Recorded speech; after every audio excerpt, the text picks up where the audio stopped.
Okay, I think I've got it sharing. Yeah. You guys are a pretty quiet group, so let me know, like, if you want more practice, less practice, how you're feeling about things. As we go moving forward, we're going to start looking at some object-oriented concepts.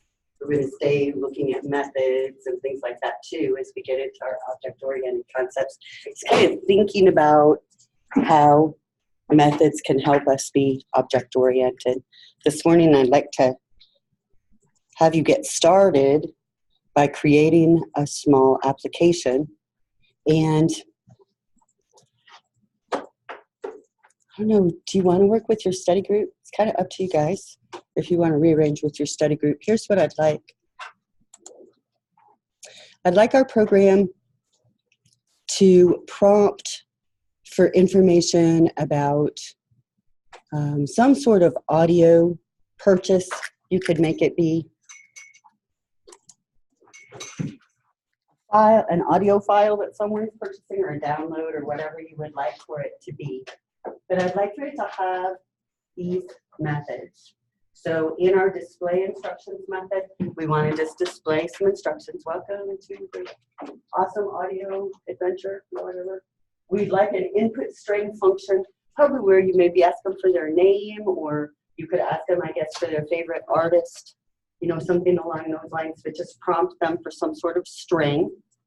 And then we'd also like a prompt for an integer and a prompt for a decimal. Now, hopefully from the REPL, you could use that as some sample code, because some of that code that we saw in that REPL was stuff that we haven't really covered yet. We're going to focus on kind of the structure of our applications here in this first quarter of the semester, and then we'll look at logic, doing if statements and looping and things like that when we come, when we're done with our first 4 weeks. So let's just keep focusing on that. How can we structure this and use some code that we've seen before, even though we haven't really got in depth in it? Well, I'd like to input some sort of integer. You could make that be the number of songs they want, or the number of downloads they want, or however you want to format your program. And then some sort of input of a decimal. What would be good? The time, you know, if you wanted to ask them how long a recording is, or if you want to ask them what the most they want to spend is, you know, something along those lines. Just so that we have a method that does those 3 things. And then finally, we want to display our output. So in our display output, we want to display the string they gave us, the integer they gave us, and the decimal they gave us. So let's spend, I'm going to set my alarm for 8:30 to see how everybody's doing at that point. And then we'll kind of share some code and look at what each other has. So if you're feeling like this is super easy, look around for somebody who's not. If you're feeling kind of adrift, look around for someone who's not, so that you can get some help and get it done. I'll set my alarm here.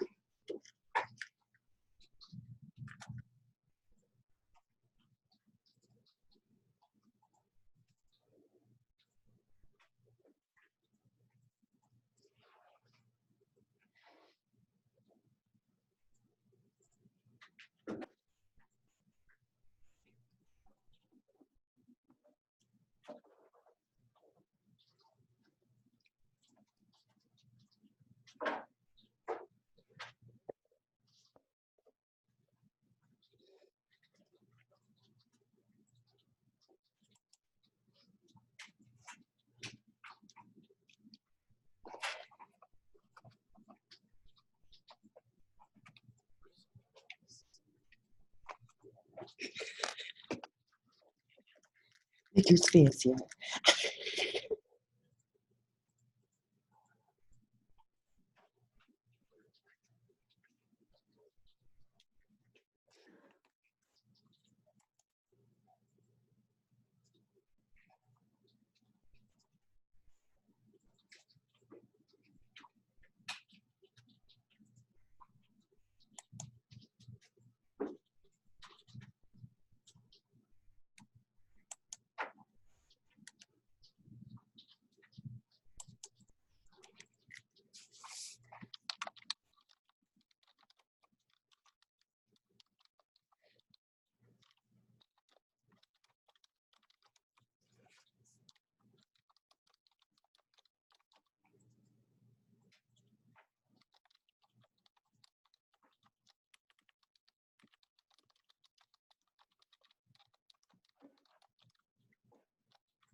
those things.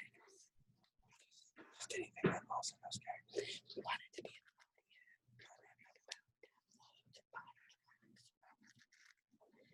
one.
There's the display instructions method.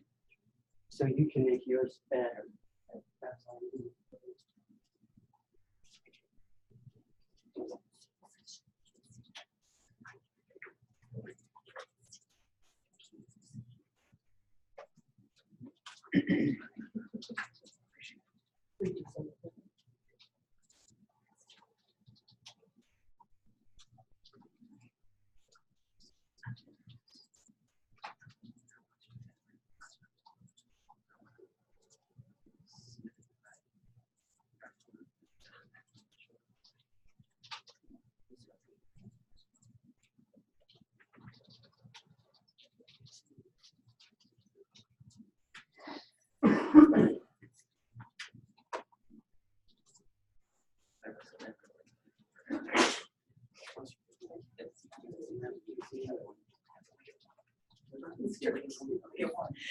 Everybody gets one.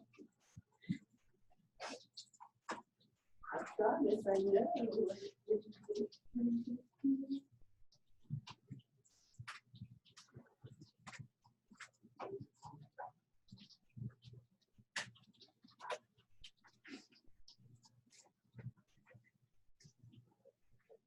Don't forget that you've got those rebel assignments that have all this code that you did.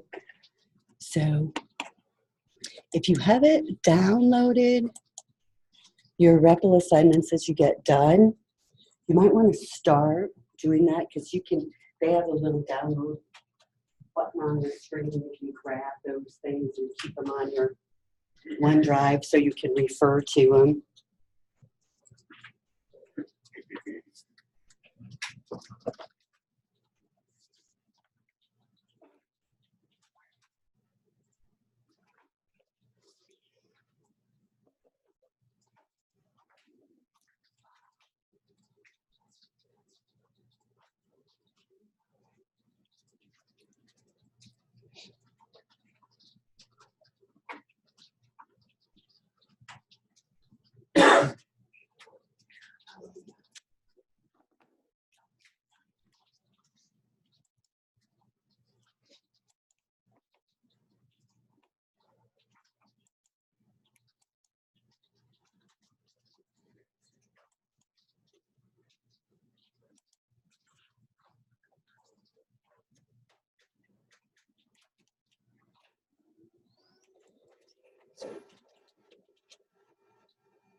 Everybody got this input string method? I'm going to move it onto the input number.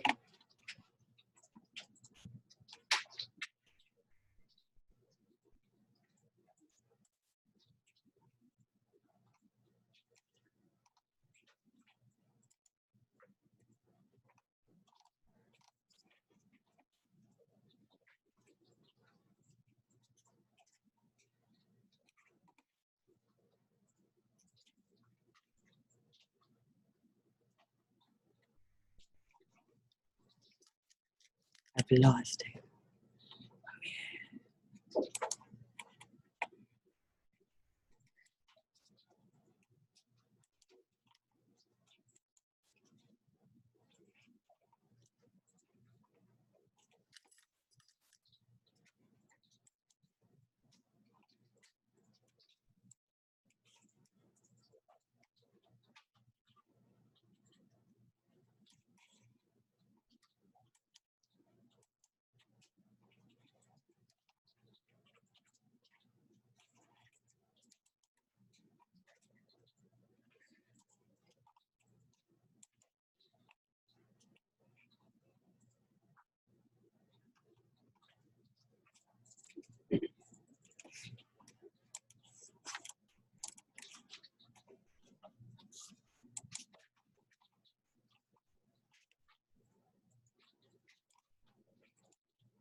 I can't zoom in on that very much since it's in the REPL, but we have this method, our input price method from that REPL, inputs a decimal and validates it as numeric. And then this input rating method, it puts an integer and validates it as numeric. So those two are really good code samples for us for inputting numbers. And as you're building it, do the best you can, and then we'll pull it all together when my alarm goes off.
All these dumb pieces.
Okay, great. I saw a lot of different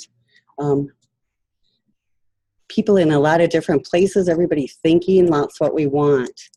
So when we're working with methods and basically any programming language, we're going to have all these little pieces, right?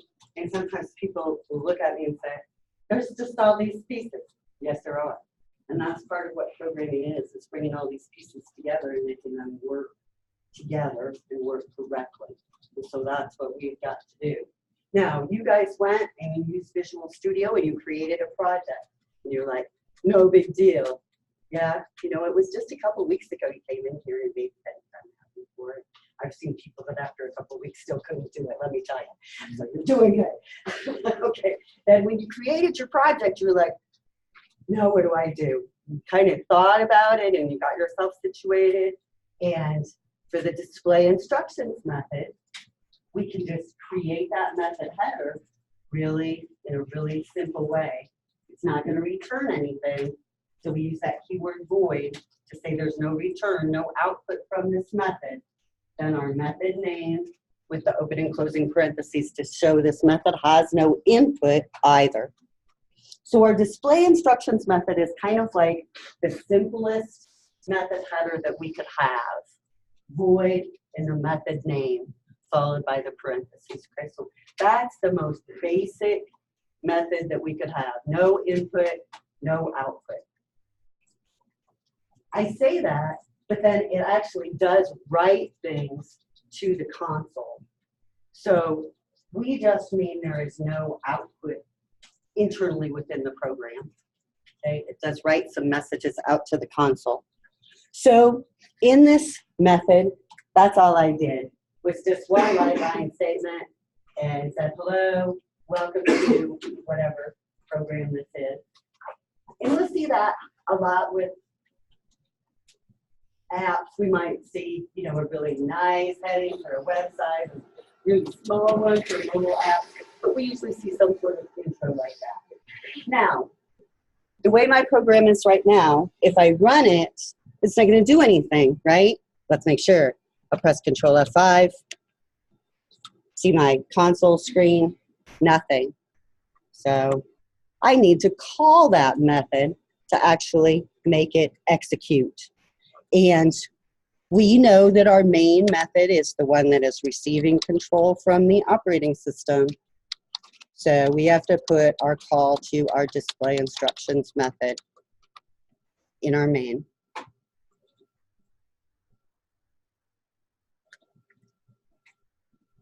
Now we had this happen before.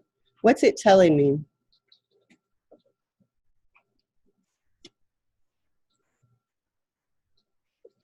Can you remember? What is it? Static. Because when I'm working with the main has been marked static. So I have to make the methods that the main calls static also. So we didn't get any error message for that. That wasn't a syntax error. The compiler or interpreter here couldn't tell that was a problem until we actually went to run our program. And then it was like, oh, hey, wait, this is a little problem here. You can't do this. Okay, so now I'm going to try it again. Control F5. And now I see my hello message. So great, I've got my method coded and I'm calling it and it's working. So in our program here, this would be a good place for us to put some comments.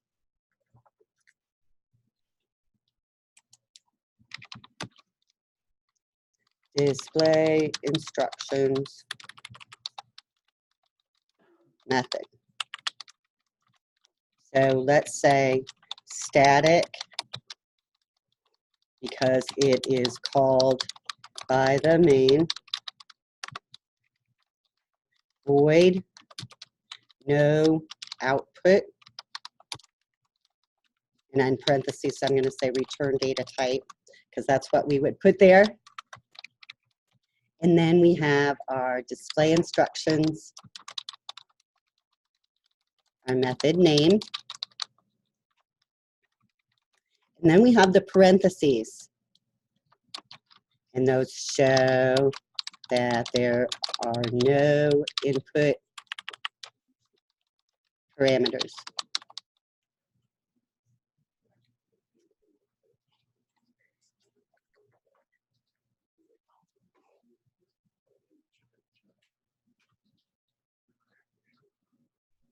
Okay, so another thing that we saw that we could do last time, kind of helpful, is if we label our closing curly braces,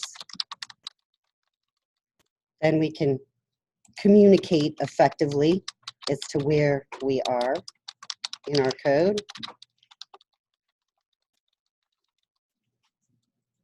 My pink ones are the end of my class program. We also saw last time that if we rename that, it can be more meaningful to us. And finally, the end of our namespace or solution.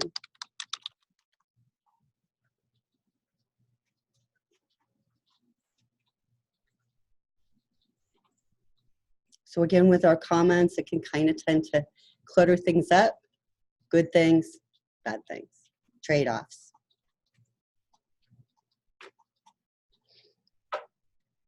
Then I asked you for a method that prompts for a string.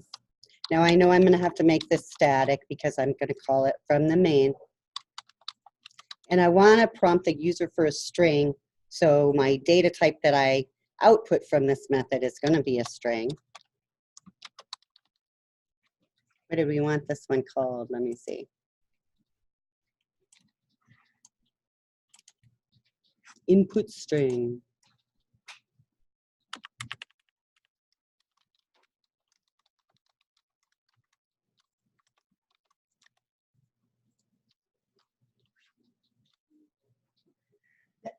Bless you. So we have to use a write line statement to display a prompt. What is your favorite band? I know we could ask them for their name, but we do that a lot. So we'll try something else. And we saw too that we could, bless you, we could do a write command if we wanted, if we want the cursor to stay on the same line while they type. And then we want to return whatever they type. So we'll just read in that line that they typed and return that to our caller.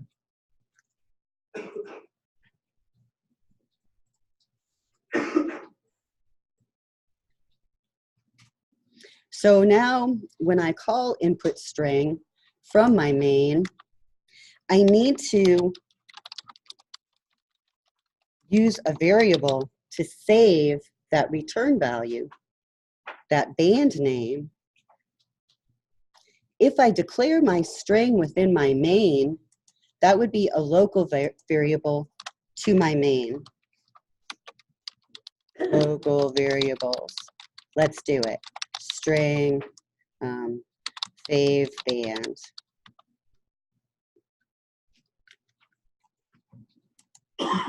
And then we'll say fave band equals whatever they type in for our input string method.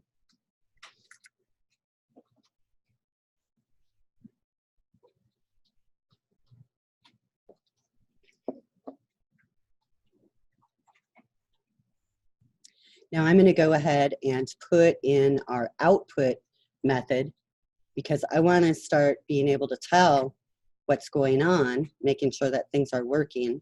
And if I just keep coding and coding forever and I put in that method to input an integer and then I put in the method to input a decimal, if I have a problem, I could end up having to make a lot of changes to correct it. But if I do my testing as I go, hopefully I can minimize any sort of errors and the impact that they'd have. So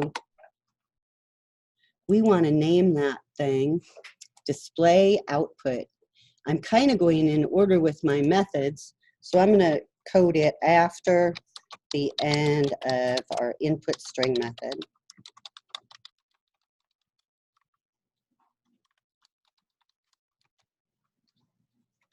Now this output again is not going to return anything to any main controlling function. It's just going to display things on the screen. So our return type is going to be void. Our method name, display output. Now we are going to have some parameters. So far, we know we're going to need a string of their favorite band. Oops.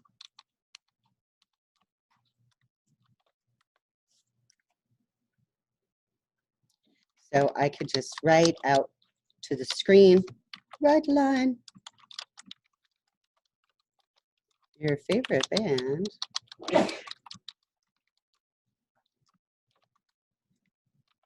We'll use a parameter and output fave band.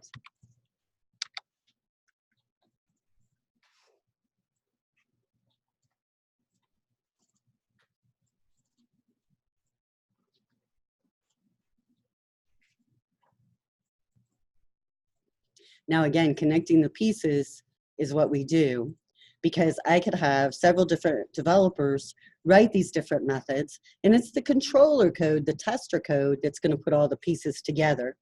So that controller code, that tester code for this program is our main.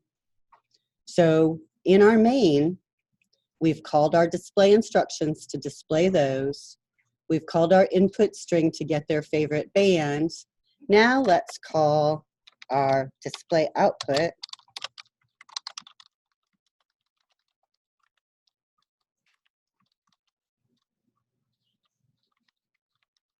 And we need to give it our favorite band. Do, do, do.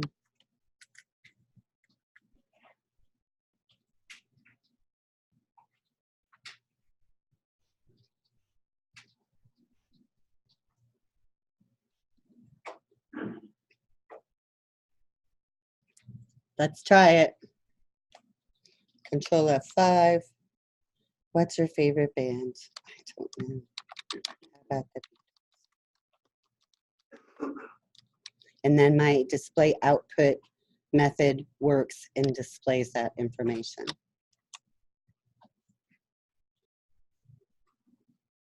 This basic structure is something that we'll use repeatedly, right? Over and over. We're going to prompt users for input.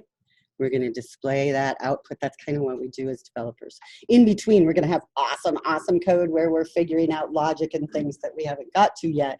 But our structure of how things can kind of work together is a lot like this.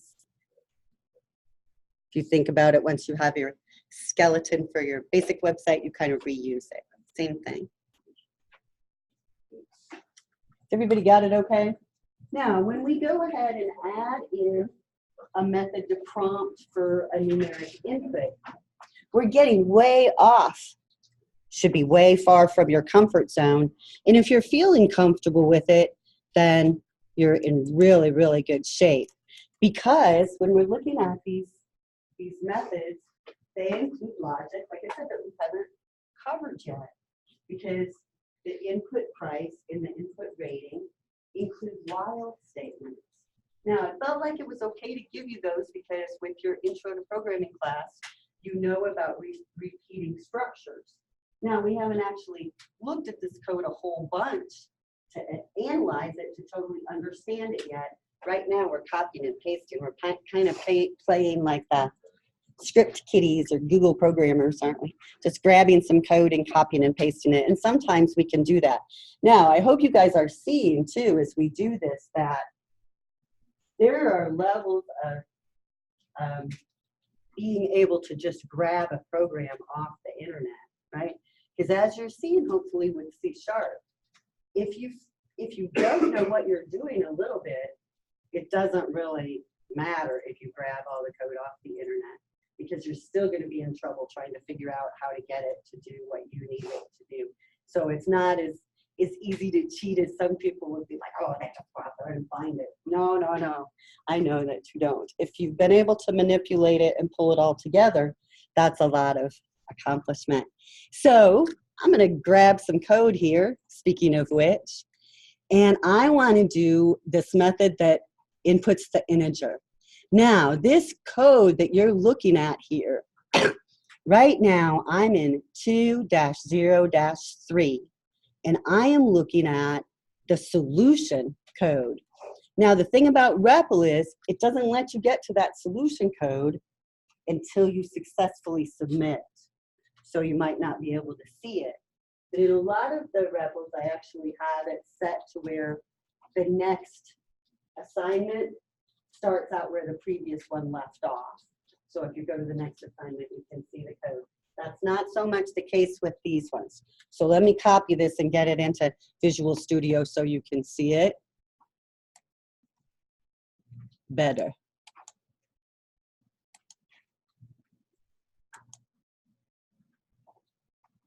I'm going to put it right after the input string method, keep my inputs together, and it's this input rating.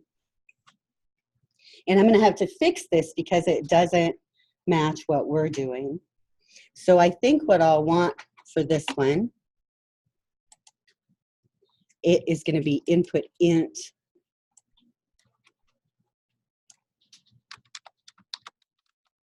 That's what our hierarchy diagram said.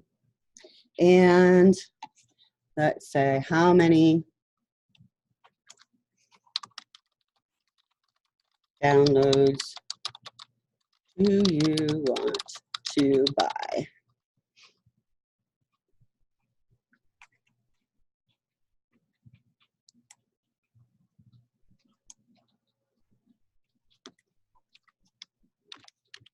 I don't need a car type, so I'm kind of changing it. So I'm going to change this 0 parameter to be inside the question there. And instead of using this variable car type, I'm going to make it be downloads. And I'm just messing with this to show you guys that I could put that word downloads right inside that string, because it's not a variable, it's just another string, or I can pass it in like this in a weird way. Now, because I've changed the first prompt, I need to change the second prompt. So let's see what's going on here. This while loop could be considered an if statement. So if this were an if statement, I'm going to kind of read it backwards. First of all, the line is going to be read from the console. It's going to be read by this method that is going to try to parse it into an integer. If it can parse it into an integer, it's going to place the integer into this variable specified by the out parameter named temp. So good number going to end up in this temp variable. If it can't parse it because it's garbage, like it's letters or something, temp instead is going to contain a 0. So C# in this try parse is going to make sure that temp is either numeric or 0. So we've got it wrapped in this while loop here, so that as long as they've entered something that's not numeric, it's going to keep displaying this message to them and prompting them for input. So I want the message to be the same as it was the first time. So I'm going to change, I'm going to copy this. How many do you want? And the comma and the downloads word. I'm going to copy that. And I'm going to paste it down here after the invalid value message. So now it's going to say invalid value, how many downloads do you want to buy? So it'll just be like repeating that initial message.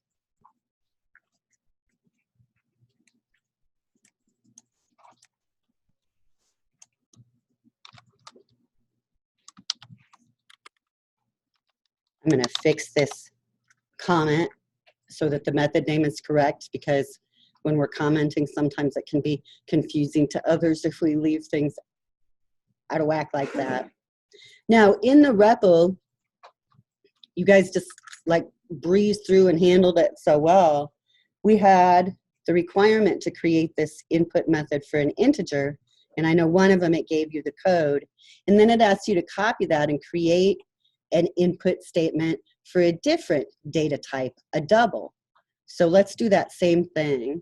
I'm going to copy this input method now that we have it set the way we want it. And I'm going to paste it. And then this second one, instead of inputting an integer, I'm going to change it to input a double. Now that means I need to change the word int to the word double in other places in the code. So here where I declare the temp variable, instead of an int, it should be a double. In the while loop, instead of an int try parse, I want to do a double try parse.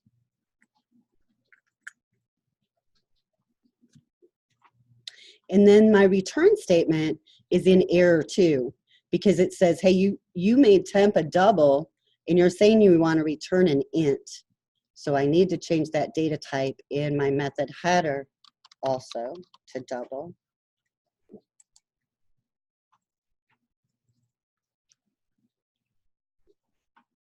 Perfect. So we got all the important things changed so that we don't have any syntax errors.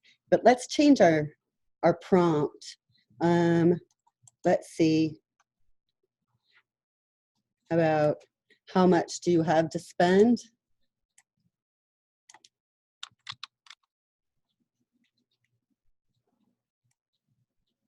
And I don't think we need a parameter. How much do you want to spend? Now I'm getting rid of the parameter and the comma.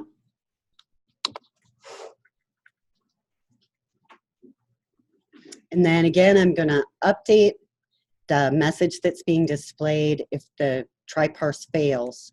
So I'm going to copy the how much do you want to spend.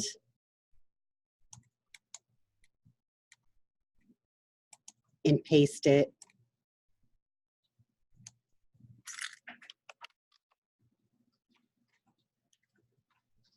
Now we made a lot of really small changes, so that can cause a lot of syntax errors. So let me know if you've got any squiggly red lines or anything that we need to fix before we try to call these methods, because we want to make sure they're all working before we go hit up our main and try to update that. All good? Now if I were to come in here and create another set of comments like I did for the input string, let's do it for our input double. First of all, it's got the keyword private because we copied it from someplace else. In our code, we haven't been using that a lot. Private is kind of the default, so it would be the same if we left it off. But this is our access level. Private is the default. And that means at this point that if I had code in some other file, it would not be able to access this code. So we want to share our code. Share and share alike. Okay, the next thing, static. Again, only one because it's called by the main.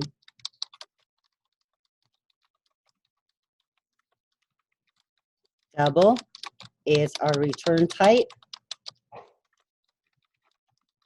Input double is our method name. Identifier. Some textbooks specify that more than others. And then lastly, our open and close parentheses. We have no input to this method, no parameters.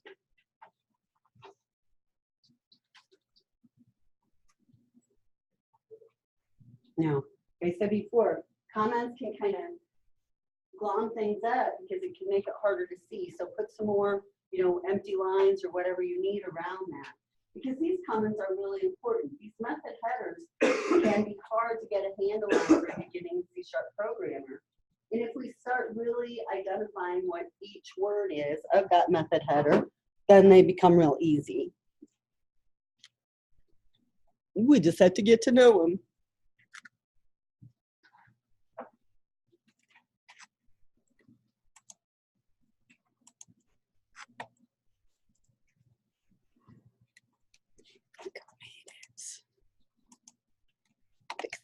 Okay, so beautiful. Now we need to call these things that we've created. We have our new input where we can use an integer and one where we can use a double. I want to show you things. So let's go up to the top of our class. And in our main, we created this local variable to hold our band. Well, let's try something else. Let's create a class level variable. So notice where I am. I am in the class part. I'm within the opening and closing curly braces of my class statement, but I am not within any method. So I'm just out in the world in my class. So these class level variables, we could kind of think of them as global variables. They're global to the class. Everything in my class is going to be able to access them. So I think I'll create an integer called, what did we decide we were going to prompt them for? I can't even remember. Oh, number of downloads. And then we want to create a double that is how much money they have. So amount of money.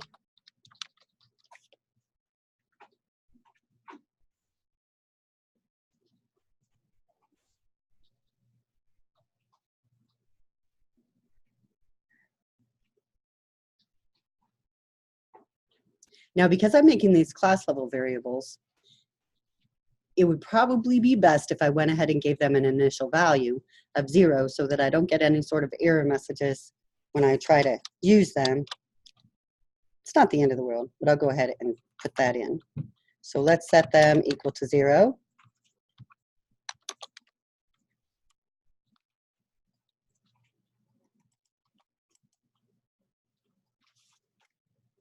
Now, I want to put the call to find out how many downloads they want and how much money they have before the display output, right? Because I can't display the output until I have the input. I've got to get the input before I can display it. So right after we call our input string, let's call, oops, our input int. Now our integer that we're going to save that data in is going to be our num downloads.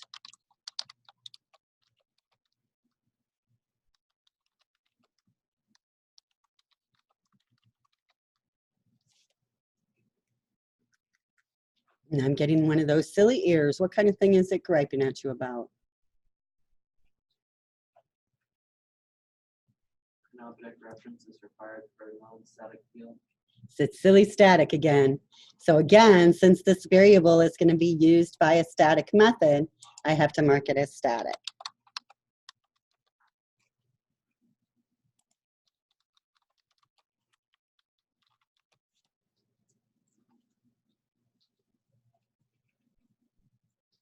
And then my error goes away. And we're going to look at an illustration of that in just a moment.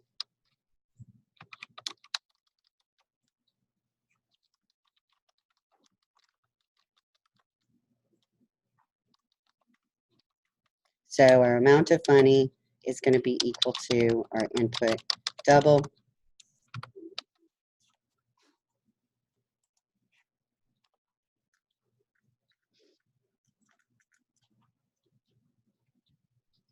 Now with the call to our display output, since our fav band variable was local, I had to pass it as a parameter to our display output.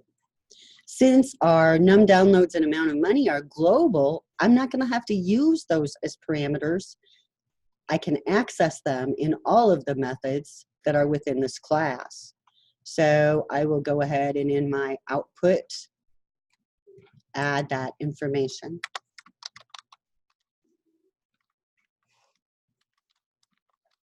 Let's see, what do we want to have? We want to say, you would like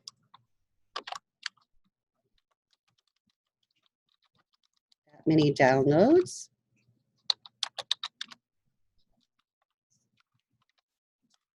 And then you have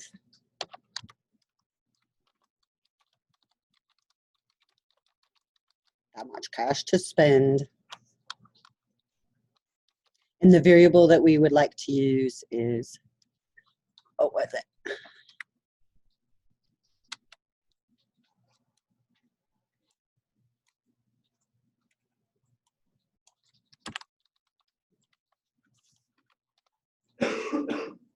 Wasn't there some way that I could format that as currency so it would have a $ and be all pretty?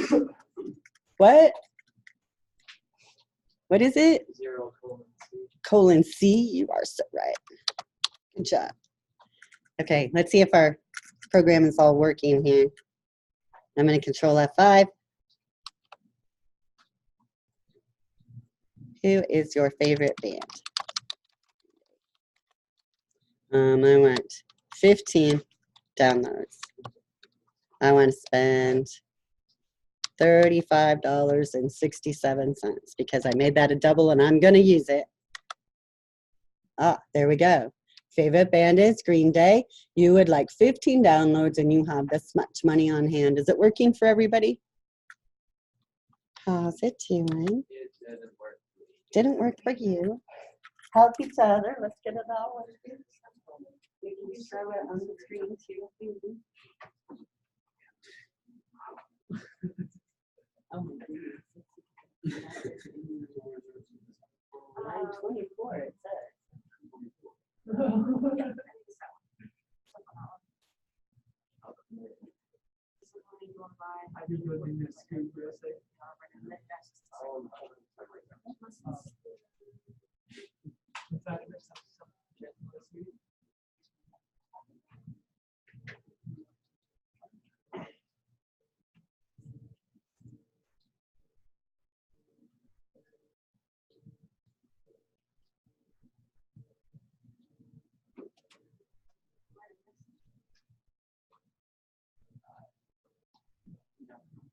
That's weird.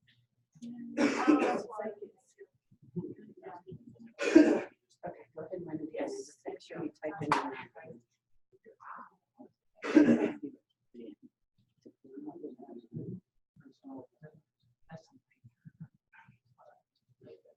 So I don't think that you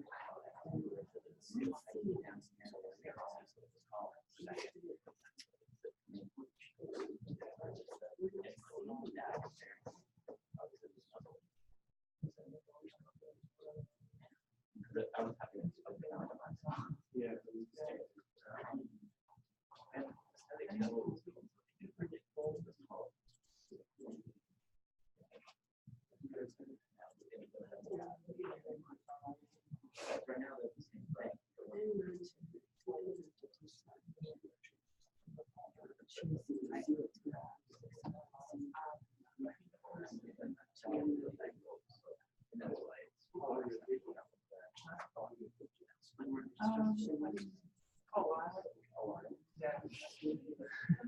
You're gonna have to do some research and see what's going Probably on.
All right, gotcha.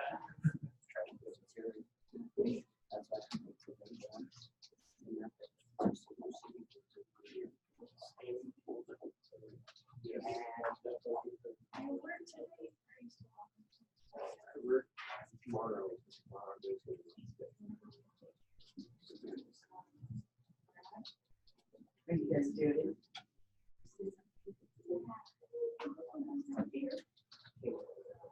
Are you okay? You sound like you're sick. Are you sick or allergies? Allergies? Did you get this early spring?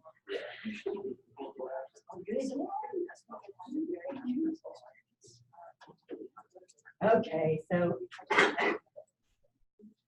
let's keep this one and we'll use it as we go. So I'm going to save all. I think everything's working the way I wanted. And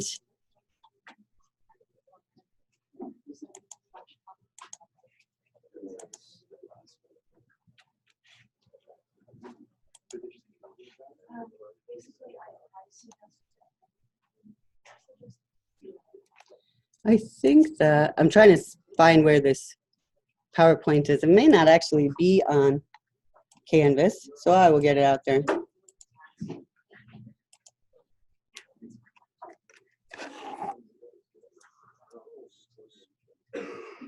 And I apologize, right now we seem to have we're kind of backwards with our lab time and our lecture time. We'll get it switched back around.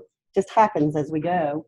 But we were looking last chapter at methods, and keep kind of skipping a little bit, like if statements and loops and things. Like I said, I want to get this structure down first. You can't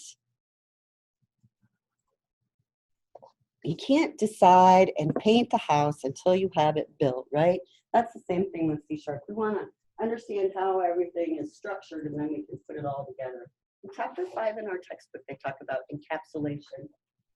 Well, these are pictures of encapsulation. Encapsulation, sometimes when we're talking about software development, we might not think about what a term actually means.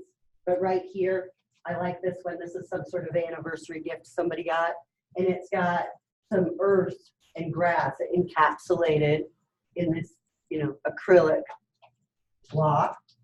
Then over here, I've got a piece of paper, some sort of printout, and I've got some of those sticky laminating sheets. And so this piece of paper is going to be encapsulated within those laminated sheets, right? It's going to be stuck inside of there. Here's a really good picture of encapsulation. This is a smartphone. And if you look at the smartphone, all of these components, circuitry and screens and electronics that make this work are encapsulated within the case so that we don't have to worry about any of those things, right? We just worry about the interface that we use and turning it on and turning it off. So important. So this is the program that I asked you guys to put together. We had 1, 2, 3, 4, 5 methods plus our main, and our main being our kind of controlling method that called all of the others, made them work together. So I wanted you to try at first to kind of jump in, and they say that if you jump into something and you let your brain come up with questions and realize there's some gaps, then it is better at absorbing information as it goes. We'll see. But here was your display instructions method. I just made it really small because what we're focusing on here is how to make the method.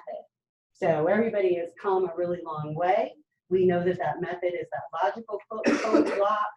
It has its name, which is also called its method implementation. And the body comes within the opening and closing curly braces. So that code is encapsulated within that method, right?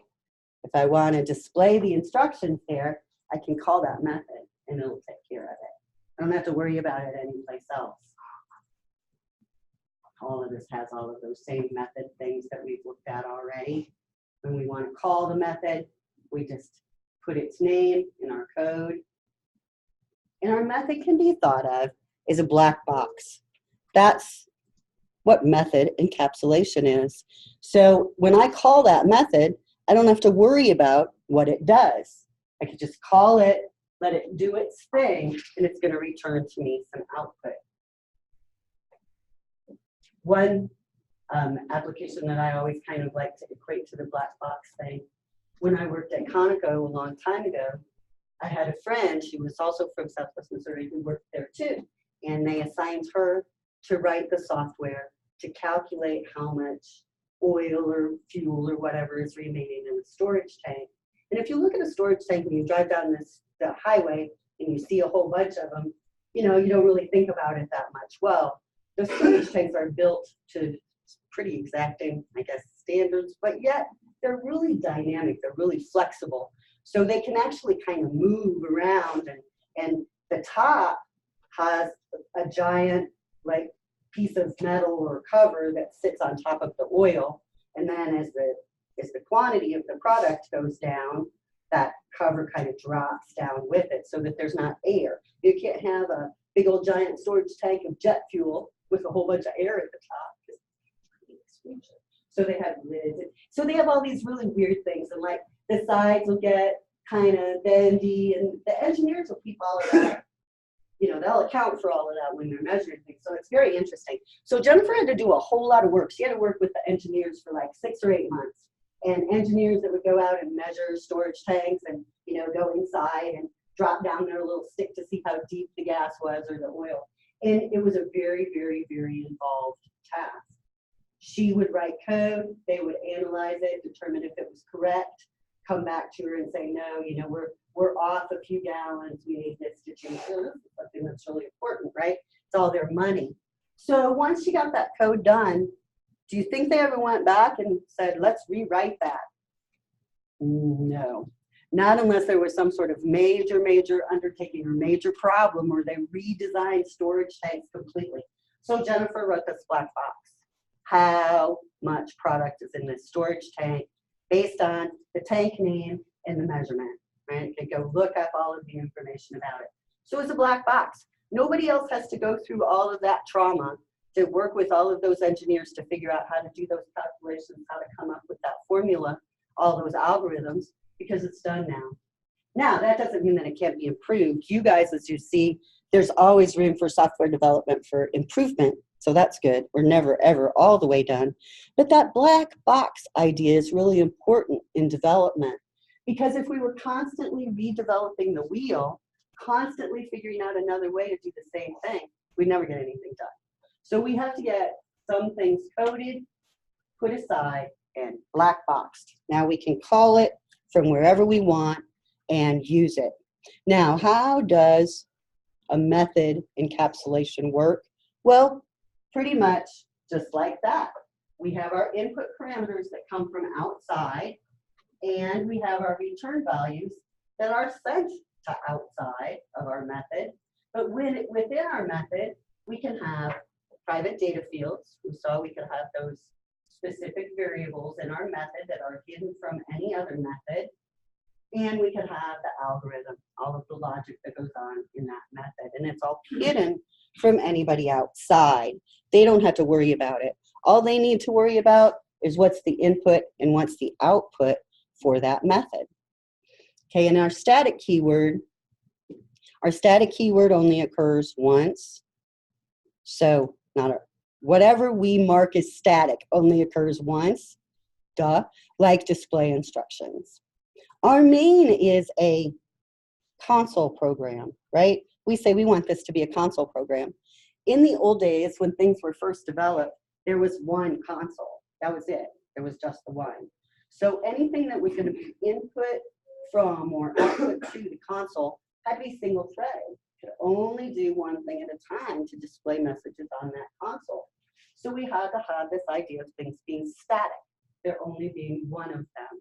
There's only one console. And then we saw our access modifiers. We used private, and I said private means that no other class code could get to this method. Well, if we made it public, then we could share that code. We had other programs somewhere that wanted to use it, they would be able to. And protected and internal give us a little bit more security than public, but they get to have more meaning as we write more advanced applications. Finally, we saw that as for input to a method, we can have a parameter.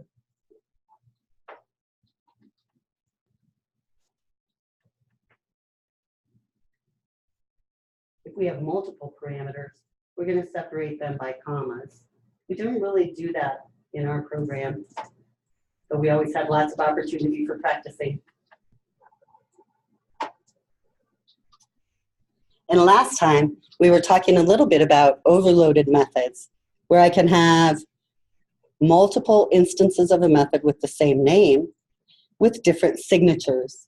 So different return types or different parameters.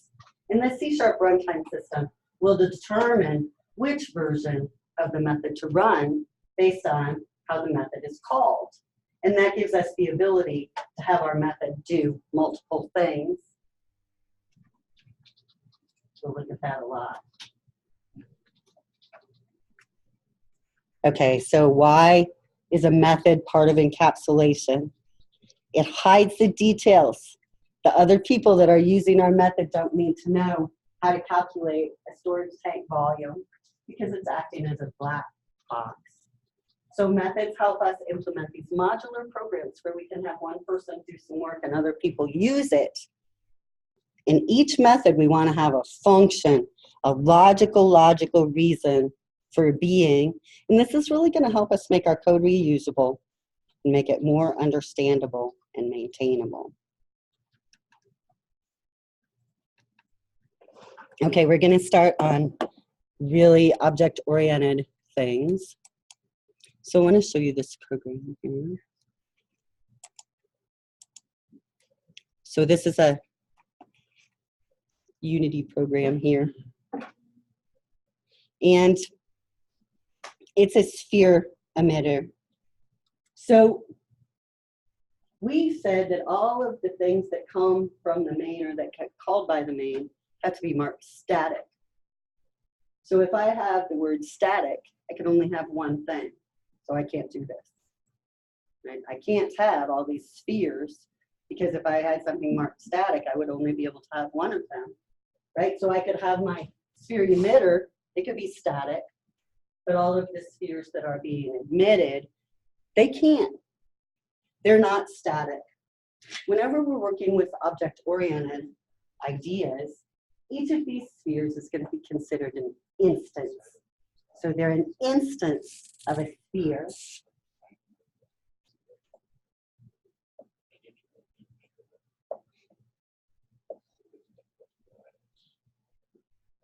For each instance of these spheres, I'm going to be using like some sort of blueprint or model, right, to decide how the sphere gets generated. That's what we do. So we're going to have some sort of model. Now in my model for a sphere, what kind of data could I keep or use for each sphere? Color? Size. Acceleration.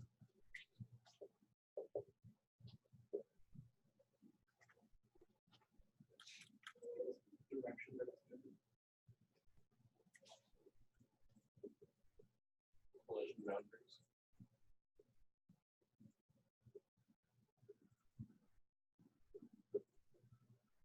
So a collision would almost be kind of a state, like has it collided with something? But yes, that would be something we want to keep track of.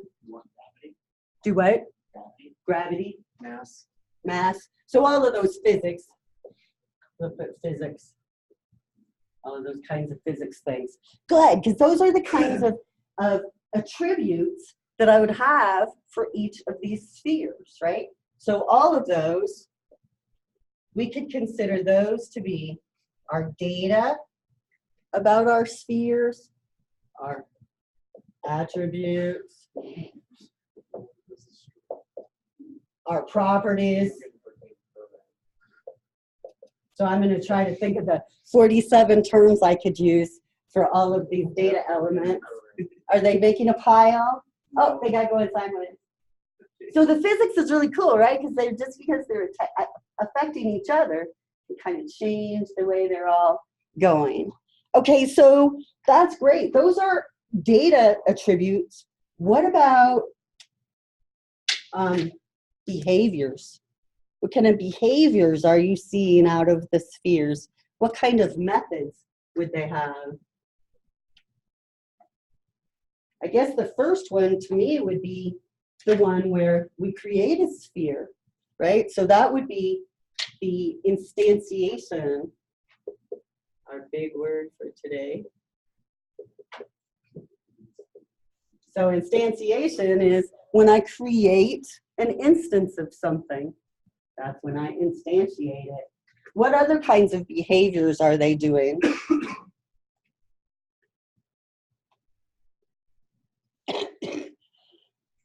The visual warping of the sphere based off of where it's in comparison to the camera's perspective. So what could I write down now? Warping? Let's do that. It's almost like a China sleeve. Yeah, I'm not sure. I'm like, yeah, but I can't write that down. So those are good. Flat. All the balls coming on a flat line. So what we're seeing, the warping is actually like a panoramic camera of balls. Kind of watching him. Because none of them are falling forward or backward on that block. They're all converging. So they're all on a straight line, like a flat wall. It's really interesting. Just watch it. 'Cause sometimes there's like no yellow ones. I think some of them are coming forward. No, I think that's from the warping the panoramic view. Well, so would I need to do that? Don't I need to be able to do that? Set their color? Should I be able to set the color? Do you think I can find out what color they are from them? Could I get their color? Can you tell me what color you are, Sphere? What about, and so I could do these set and get type things for all of these different attributes, right? Tell me, Sphere, what size are you? Tell me, Sphere, what acceleration are you? What direction are you traveling? I could get all those things. What about if they collide with something? I'm going to have some sort of collision event here. What do I do? Do I just go the other direction?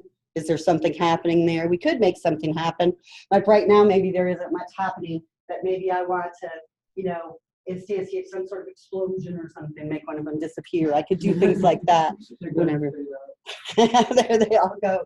So I could explode. I could destroy one of these objects, right? Make it go away. You'll see if you were looking at Inspector, you'll see that doesn't happen, and there's just billions of them piling up, sucking up all the RAM on my machine because they're not destroying. So they're going to get slower and slower and slower as they try to stay alive, and they're actually dying. It'd be cool to make like a maze for them to fall when they're in. They're very neat. I like it. Okay, so all these are super important. So what we found is that for any object that we want to code, we're going to have certain things that we need to be concerned with.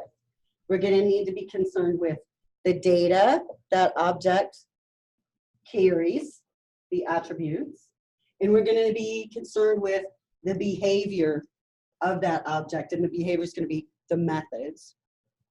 So as far as the viewing program goes, can you like angle it where you're looking straight down to the column? Curious back to the crashing. Like it's pretty slow just looking at it, and we're no longer seeing the visual aspect. But I'm curious to see like if it just annihilates it. I don't know if I can. Let's see. It doesn't have much stuff.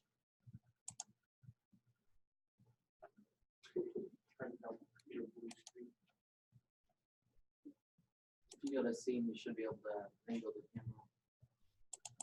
Because it's not even showing it to me. Where are you, stupid camera? I don't know. My camera's like hiding.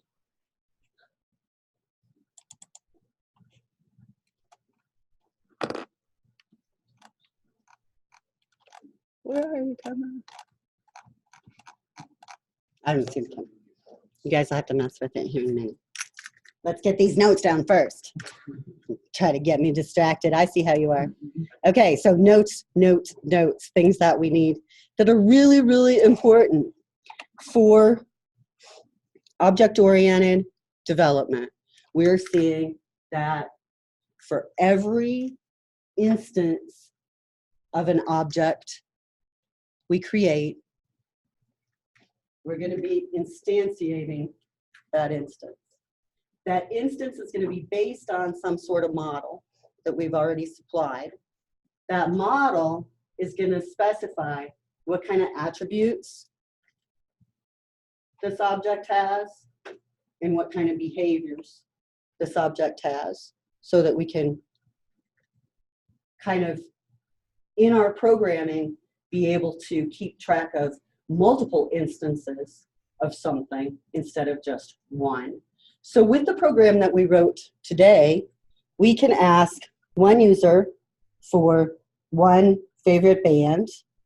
But if we were to take that and make it where we could keep track of people's responses as objects, like their audio answers or something like that, we could keep track of multiple people's responses. The way we are right now with our console as our input or output, we would still be single-threaded on that. We're still only going to be able to ask them one question at a time. So we're going to keep all of our user prompts kind of in our main, and we're going to take all of the information that we're gathering from our user prompts and create objects.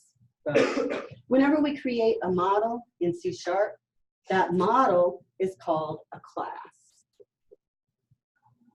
And we've already been using classes. We've just been putting our code within the main method of our program class and keeping it all together that way. So next time we'll split things up a little bit. Start looking at that chapter 5 in your textbook. They have some really good examples working with a car. We'll work with some of those examples next time, and we'll get started looking at your REPL for this week. You don't need to look at it until next time though, because otherwise we won't quite be ready. Questions? Now, if we look straight down on it. Do what? Yeah, come fix it. I'm just gonna, you come take over. Couldn't find the stupid camera. I get all the way. Do you see this? I mean, I see the camera over there, but it won't go to it. We have all of this right here. I don't know much about Unity. No, You do see, because Unity, it should be. Yeah, pretty good. Jacob does. Okay. Oh, well, then, duh, there's my problem. See, I told you I don't do good when everybody's watching me. And Can I just change mine? go to rotate. You want me to just rotate it? That's what I do. Okay. Go ahead and rotate it. Because I'll make it where you can't even see anything.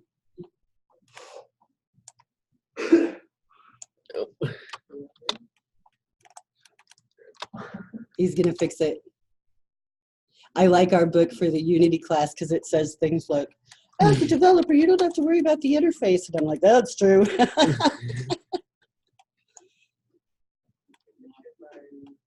Come on. See?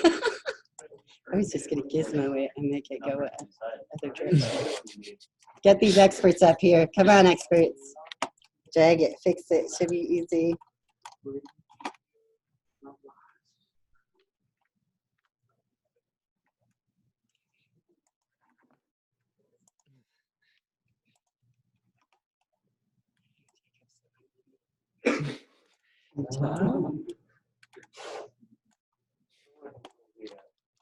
Yeah. That's a lie, like -725. Oh, okay, that worked.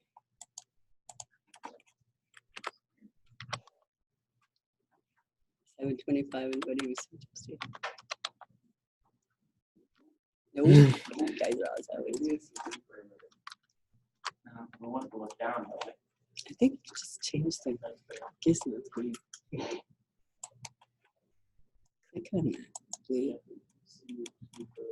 Oh, yeah. Oh, yeah. He's getting there.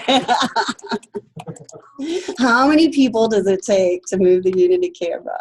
A lot. Come on. Move it forward, down. Yeah. There you go. Woohoo! Yay. All to just crash. There it goes. Let's see this. Okay, you guys wanted to just see this. It's going to make you sick. Going to make you seasick. Actually, it's kind of weird. Oh, You can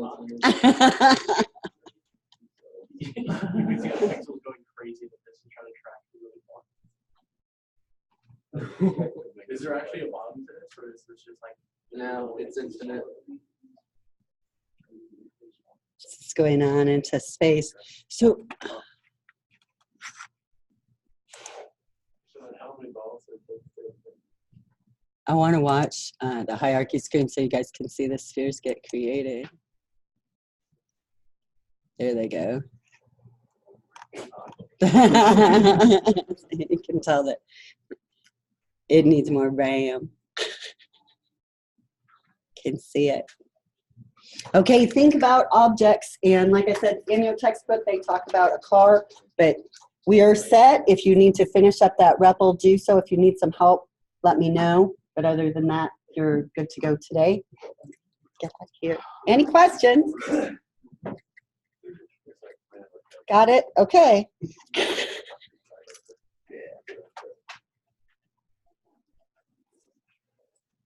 It looks like a, I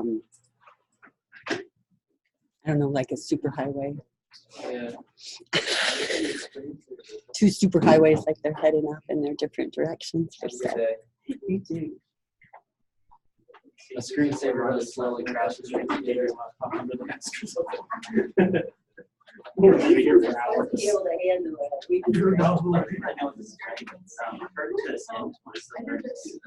You definitely want to have it where that like deletes the object once they search for it. I was wondering about some factors. So it's-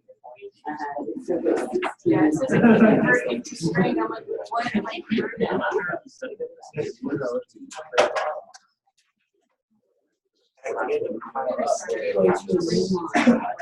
So we're just in this one.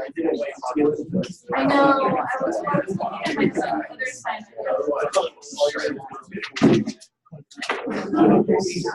Is it small? I was gonna put it in two separate lines, because I was like, because I was, yeah. So we'll start with, this one is driving up saying. Not a problem, right?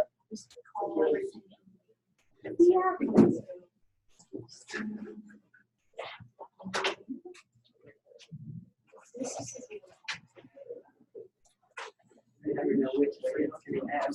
I'm turning it off, so I don't throw It was crazy last night, like right after the Super Bowl ended, Uh-huh. power went off. Oh, no.